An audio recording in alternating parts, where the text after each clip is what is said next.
You can't even do household chores, so we might as well get a divorce. And you better give me your assets too." Mark sneered as he strode into the hospital room, his voice dripping with contempt. I lay there, connected to a tangle of machines, but his scorn knew no bounds. A young woman I'd never seen before stood beside him, looking at me with a smirk.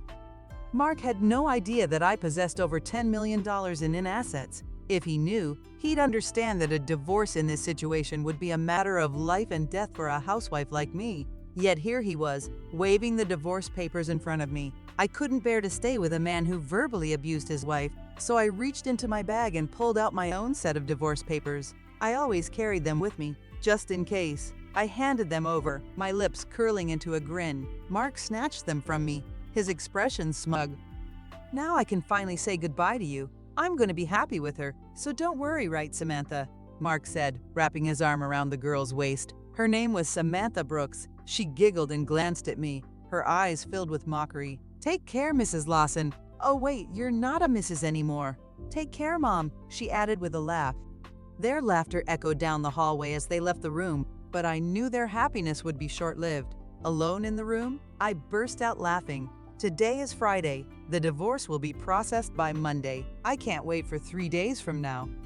My name is Laura Stanton. I'm a 47-year-old housewife, and my family runs a modest farm. I don't have any special skills, but I pride myself on my vast cooking repertoire. My husband, Mark, is the same age as me. We were college classmates and moved to Florida from the countryside together. Since we both lived alone, I used to cook various dishes for Mark using the vegetables and rice my family sent. People often said I captured his heart through his stomach, and I knew it was true.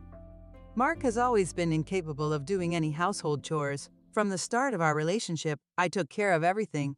After we got married, it only became more pronounced. Sadly, we didn't have children, but we enjoyed our life together as a couple. We both loved to eat, and on Mark's days off, we'd often go for drives to enjoy delicious food. When we first got married, Mark was kind, but after about 5 years, he became controlling. He never hit me, but his remarks became harsh. "Whose money do you think we're living on?" he would say. Those words cut deep, but I didn't have the energy to argue, assuming he wouldn't listen anyway. Being a full-time housewife made me feel inferior, and I couldn't stand up to him. Mark joined a well-known company after graduating from university, but quit after about 6 years. He quickly found new jobs but would resign from them after short periods. Because of this, our income was unstable. We managed by finding ways to save money, but often struggled with our finances. At the company he'd been with for the past 3 years, he seemed to get along with his colleagues. I had faint hopes he might stay there for a long time. Then, one day, Mark came home earlier than usual. "I'm home. I quit my job," he said casually. "What? Again?" I replied, surprised. Mark's eyebrows twitched. I stopped cooking and hurried over to him. "I'm sorry. I was just shocked," I said. "No welcome backs, and you're criticizing me now. You've gotten quite bold," Mark said, his words making me freeze. He was in a very bad mood, and I knew saying the wrong thing could make it worse. "I'm sorry," I mumbled. "As long as you understand," he replied, slightly placated. He sat on the sofa and turned on the TV. I quietly placed a beer and a glass on the table. "Do you want dinner or a bath?" I asked. "Food and alcohol," he replied. To avoid upsetting Mark, I played the role of the submissive wife. I once had a strong sense of self, but after 16 years of marriage to Mark since the age of 30, I rarely showed my true self. After eating and drinking to his heart's content, Mark fell asleep, snoring on the sofa. The table was a mess, as if a child had eaten there. I cleaned up the fallen beer bottles and food scraps on the floor. It wasn't supposed to be like this. Recalling my dreams of a happy married life from my girlhood days, my true feelings slipped out. I glanced at Mark suddenly, but he showed no signs of waking. Relief washed over me, but I also felt dread about continuing this life. Maybe I should consider divorce. The next day, Mark started visiting the employment office and quickly secured another job.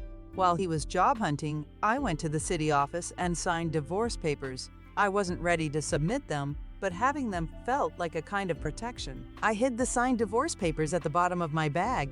If Mark found them, who knows what he might say or do. "Hey, where did you go while I was job hunting?" he asked. "I went to the stationery store to buy some rhizomes. Look, I thought you might need them." I said, trying to sound normal. Mark, who got home before I did, initially interrogated me suspiciously but quickly cheered up when I handed him the resumes I had bought earlier. After receiving them, Mark said he was going out for drinks with a friend and left. Mark's new job was at a reputable company with a solid salary and better benefits than any job he'd had before. When he got promoted after working there for about 2 years, he celebrated with a drink. I secretly hoped that maybe this time he would work there until retirement. Mark's department seemed to be in sales, and he started to leave home more frequently for evening events. I enjoyed my brief moments of freedom and gathered energy to greet Mark with a smile when he returned. One day, I received a call from my mother after a long time. Hearing her excited story took me by surprise. $10 million? I asked, stunned. Yes, 10 million. You know the mountains and lands we owned? We don't need them anymore. We had them appraised and they are worth 15 million. We only need 3 million to enjoy the rest of our lives, so I think you might want to rethink your life too, she said. My mother was never fond of Mark. She was worried about me, especially after he became more controlling, preventing me from even visiting my childhood home. I was stunned by the amount she mentioned. Furthermore, I was shocked to learn that when my mother inherited the property from my grandmother, she changed the title to my name, so there were no inheritance taxes.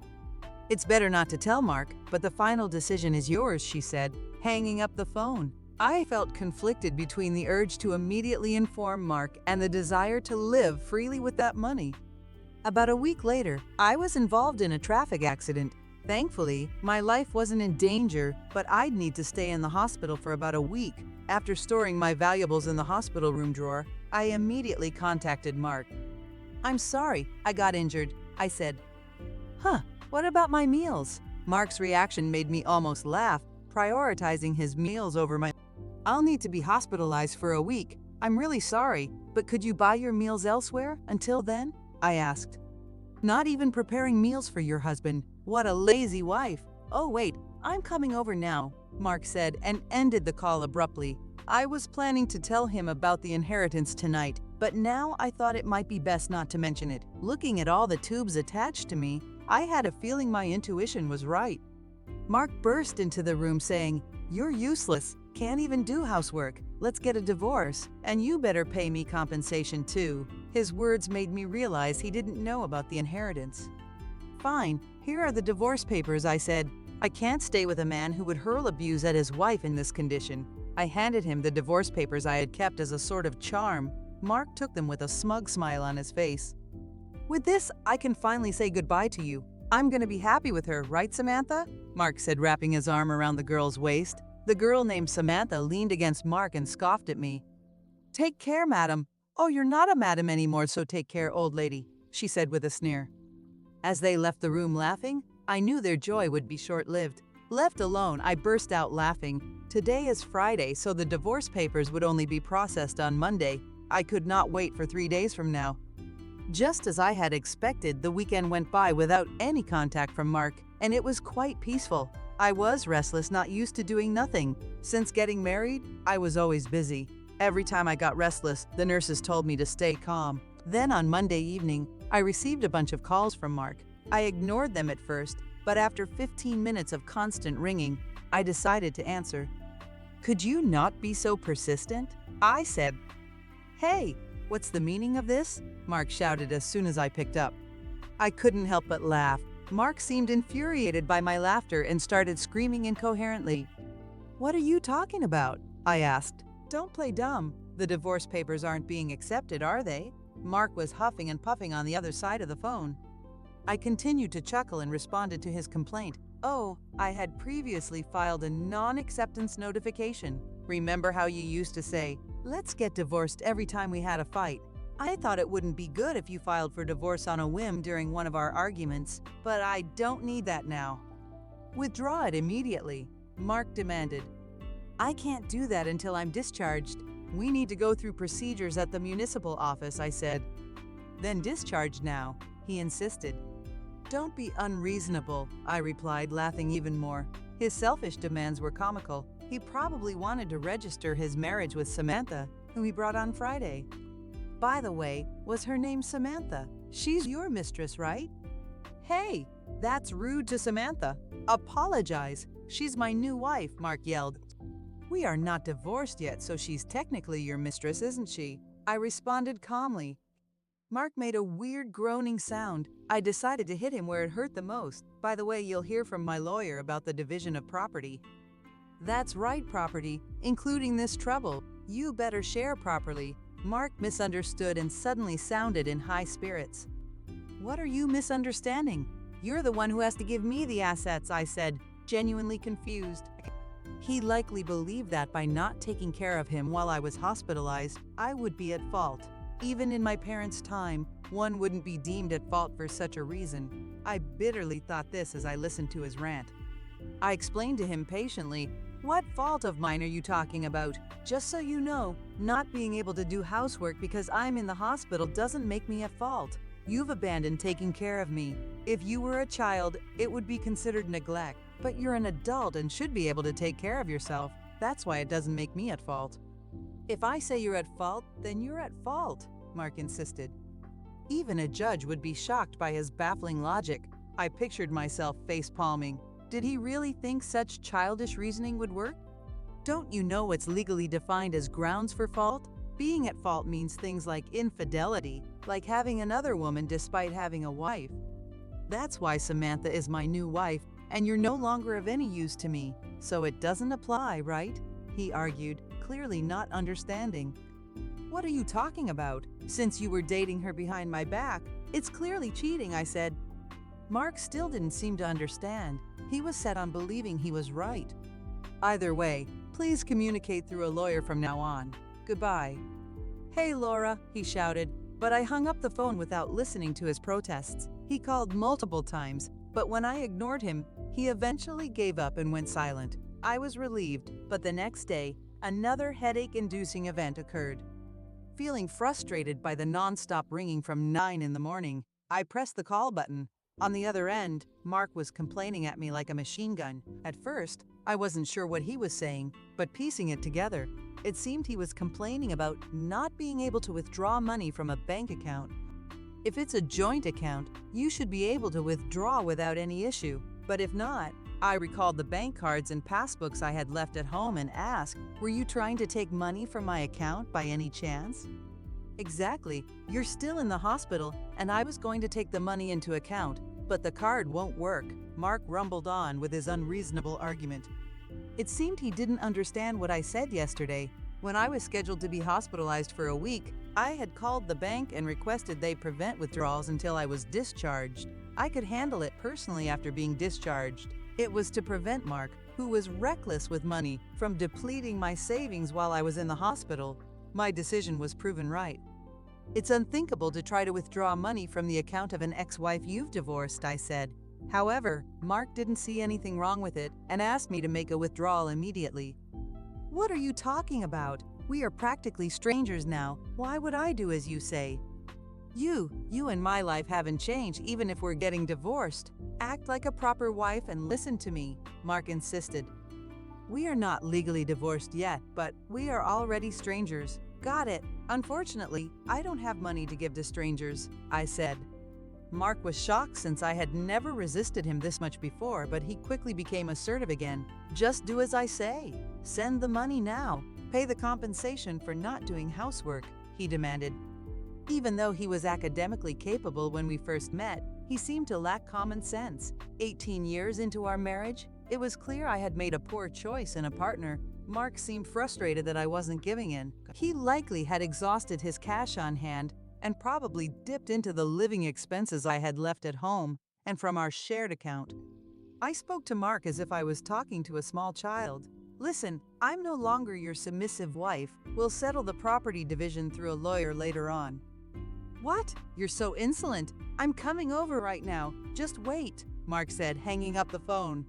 I didn't mind if he came to the hospital, but I had already asked the nurses' station not to let anyone in except for my parents, so it was unlikely he'd make it to my room. Mark really did come to the hospital, but as expected, he was stopped at the nurses' station. My phone kept ringing, but after ignoring it for a while, it switched to messages, and my screen was flooded with notifications. I saved all of them as evidence and contacted my lawyer. After a while, it seemed the lawyer had gotten in touch with Mark as the messages stopped coming in. I thought it was the end, but my hopes were about to be dashed. "There's a visitor named Emily. Would you like to see her?" the nurse asked. Emily was a friend who shared my hobbies back when I was single. We became close after she responded to my posts on social media where I shared my dining experiences. We discovered we lived nearby and often went out to eat together. After getting married, I couldn't dine out as much to save money, but we kept in touch by regularly meeting for tea and chats. "Laura, are you okay from the injury?" Emily asked as soon as she entered the room. "Yes, I'm feeling much better now, thank you," I replied. Emily's immediate concern warmed my heart. I realized that since my hospitalization, aside from my parents and the hospital staff, no one had shown concern for me. "Hey Laura, things are tough for you right now, aren't they?" Emily asked. "Huh? Why?" I hadn't told anyone about my situation other than my parents. I wondered how Emily knew and asked her in intrigue. Emily then said something shocking. "You know Samantha, the young girl, right? She's having an affair with your husband, isn't she?" "What? How do you know about that? Wait, you know her?" "Actually, she's my niece," Emily replied hesitantly. I was so surprised that I couldn't close my mouth. Who would have thought that Emily was Samantha's aunt? The room went silent. It was the first time there was silence when I was around, and it made me feel uneasy. Samantha suddenly told her mother, my sister, that she's getting married. What's more shocking is that her partner is 47 years old. When I saw the photo, it was your husband. I was so surprised. I've already told my sister. I'm so sorry for all the trouble my niece has caused you, Laura. Don't apologize, Emily. It's not your fault, I said. Emily looked like she was about to cry. I'm thinking of demanding compensation from Samantha. I can't compromise on that. But if I do, does this mean our relationship will end? Of course not. I want to continue being friends with you, Laura. I'll make sure Samantha pays compensation. Neither my sister nor I can forgive what she's done. We'll keep a close eye on her, Emily assured me. I was very grateful for Emily's words. We've been friends for over 22 years. I didn't want to lose a precious friend because of my terrible husband and his mistress. I've scheduled a meeting with them tomorrow, and I'd like you to come with me, Emily said. Of course, I'll be there. I can also provide photos as evidence of their affair, I replied. The next day, fresh from being discharged from the hospital, I prepared for the meeting. I went to a private restaurant room with my lawyer. Mark and Samantha had already arrived and were indulging in an expensive traditional meal. I was speechless at their audacity. You finally made it. Did you bring the money? Remember, you were paying for this meal? Mark said without even stopping his meal. Samantha continued to eat with a smug look on her face. I decided to fight back. Please handle the payment yourselves. I came here to demand a fair share of the assets from the two of you. How long are you going to sulk? You're really unattractive, Mark remarked rudely. Ignoring his comments, my lawyer and I took our seats and showed evidence proving Mark was at fault.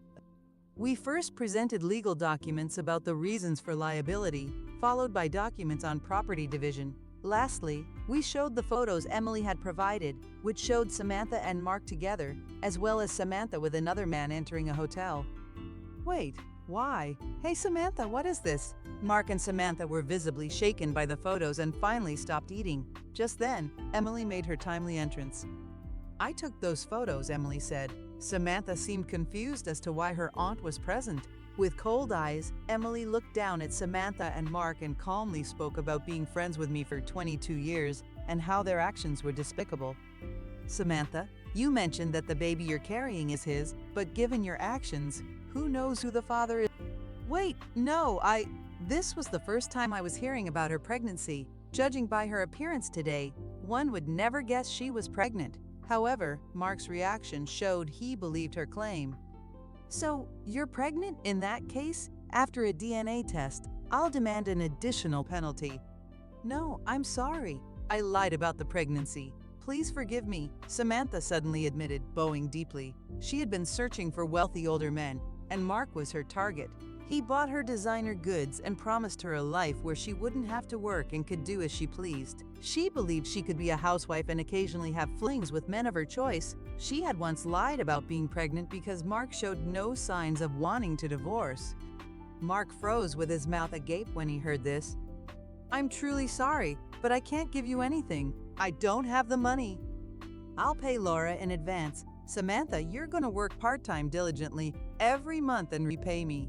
You won't have any free time until you've paid me back in full, Emily said firmly. Oh no, Samantha looked disheartened. Emily mentioned she would bring Samantha back later for another apology and took her out of the restaurant. Mark, in shock the entire time, seemed to snap back to reality and approached me in a flattering tone. Look, it seems I was deceived. I can't live without you, Laura. Right, we still have the divorce papers here. Can we start over? You've always been a housewife, so you can't possibly work now, can you? He pleaded. I listened to Mark's pleas with a cold gaze, none of which moved me.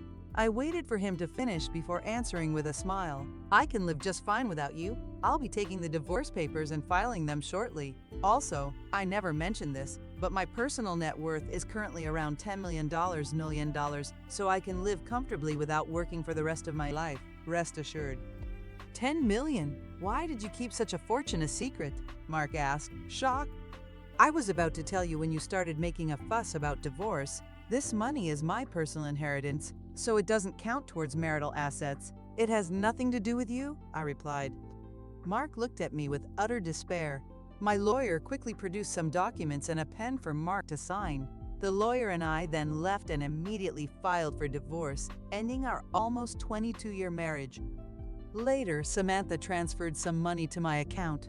According to Emily, upon learning of this incident, Samantha's mother was furious. She made Samantha take a leave from university and work nonstop at a relative's inn until she paid the compensation. Mark, on the other hand, was disowned by his in-laws after they learned about the divorce. He was told he wouldn't receive any assistance, so he reluctantly took out a loan and paid me in one lump sum. Furthermore, it was revealed that he had been with Samantha at a hotel during work hours. He was fired from his job and is now juggling multiple construction jobs to repay his debts. As for me, even after receiving such a large sum, I didn't know what to spend it on, so I donated half to charity. I then moved to the countryside with the remaining money and am now enjoying a luxurious single life. I've continued my friendship with Emily. On our days off, we go on food tours and short trips. We both plan to stay single, so I suggested maybe we should share a room. Initially hesitant, Emily agreed when I mentioned we could share deliveries and she could join my meals. Moving preparations started the following week. As I packed up my old life, I felt a sense of excitement and anticipation for the new chapter ahead. The thought of living true to myself, free from the chains of a toxic marriage, filled me with joy. Emily and I found a beautiful house in the countryside. It was spacious and surrounded by lush greenery. We both loved the tranquility it offered, a stark contrast to the chaos and stress of city life. We set up a cozy living space, complete with a kitchen where we could continue our culinary adventures. As we settled into our new home, our days were filled with laughter and good food. We explored local markets, tried new recipes, and even started a small vegetable garden. The simplicity of our routine brought immense satisfaction. Emily and I grew even closer, sharing not just our home, but also our dreams and plans for the future. Despite the hardships I faced, I realized that my life had taken a turn for the better. The toxic relationship with Mark was a thing of the past, and I had found a true friend in Emily. Together, we built a life filled with love, respect, and mutual support. One sunny afternoon, as Emily and I enjoyed a picnic in our garden, I reflected on my journey. I had gone from feeling trapped and undervalued to experiencing freedom and contentment. I had discovered strength I didn't know I possessed and learned the importance of standing up for myself. The lessons I learned during my marriage and the subsequent divorce were invaluable. They taught me resilience and the importance of self-worth. I realized that happiness comes from within and that surrounding yourself with supportive people makes all the difference. Emily and I often talked about our future plans. We dreamed of traveling, exploring new cuisines, and perhaps starting a small business together. The possibilities seemed endless, and for the first time in a long while, I felt truly optimistic about the future. Life in the countryside was peaceful and fulfilling. The fresh air, the sound of birds, and the beauty of nature provided a perfect backdrop for our new beginning.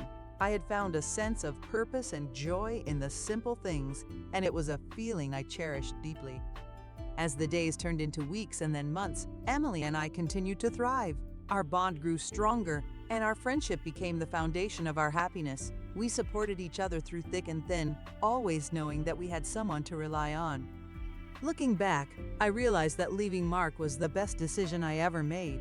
It allowed me to rediscover myself and build a life filled with love, laughter, and true companionship. Emily and I had created a haven where we could be ourselves, free from judgment and filled with joy. In the end, I learned that life's challenges often lead to unexpected blessings.